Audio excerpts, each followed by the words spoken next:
Good morning, Patrick here, live again from Complete Health in Eastbourne.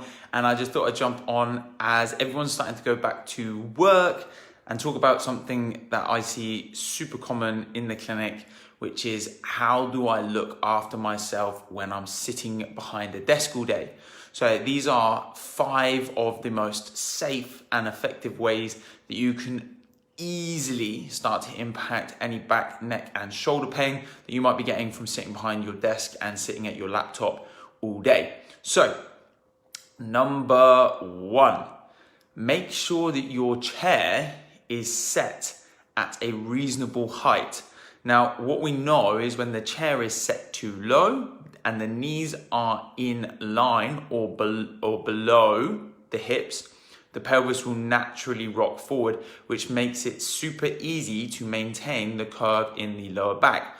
A way that you can actually further support that is actually by putting a cushion behind the back of the lower back, and that will naturally make people sit up taller. So if you've got a height adjustable on your chair, try to make sure that your hips are sitting higher than your knees. As a result, what you should naturally find is that you sit in a much more neutral position, which is great.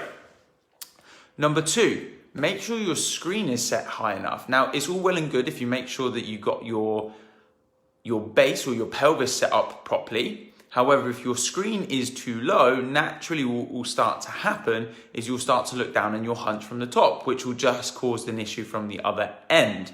Now, a lot of people say, well, how do I do this if I have a laptop? Well, very simply, if you have a laptop and you're working from home, laptops were really designed for when you're on the go, e.g. if you're on the train or something along those lines, or if you're in a cafe, and they're not designed for long-term work. So if you're going to use a laptop as a desktop, what I would suggest that you get is either a Bluetooth or plug-in mouse, and again, a plug-in keyboard. That way you can then put your laptop up on a pile of books, and as a result, now all of a sudden you've got a desk monitor that is significantly higher and actually within your eye line. Now, a lot of people will not know where that should be, but it should be roughly at eye line or just below. Number 3, make sure you get up and move around. This is probably the thing that I see people do the least. I actually went and did a talk or a health class in a corporate office must be about 8-9 months ago now, and it was hilarious to see that in the 2 or 3 hours that I was there, majority of the staff did not leave their desk once.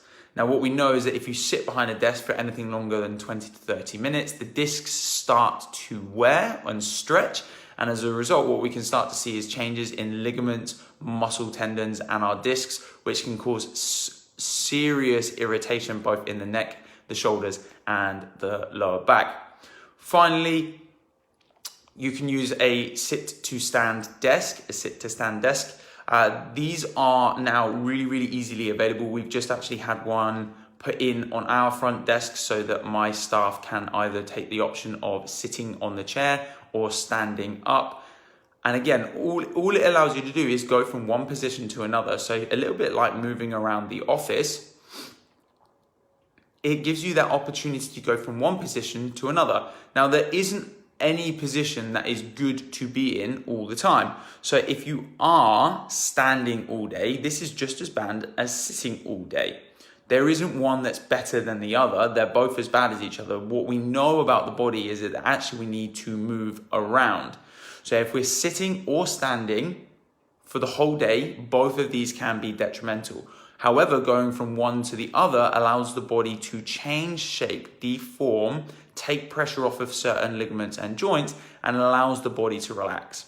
So these are really my key principles for what you can do at work. These are my key principles at work. And there's one bonus one. This is really the one where if none of these things are helping, or you're still finding that you're still getting problems, this is probably when you need to consult a professional. And so in order to actually help with your aches or pains, a lot of the time it is super beneficial if you have a consult with a chiropractor, physio, or massage.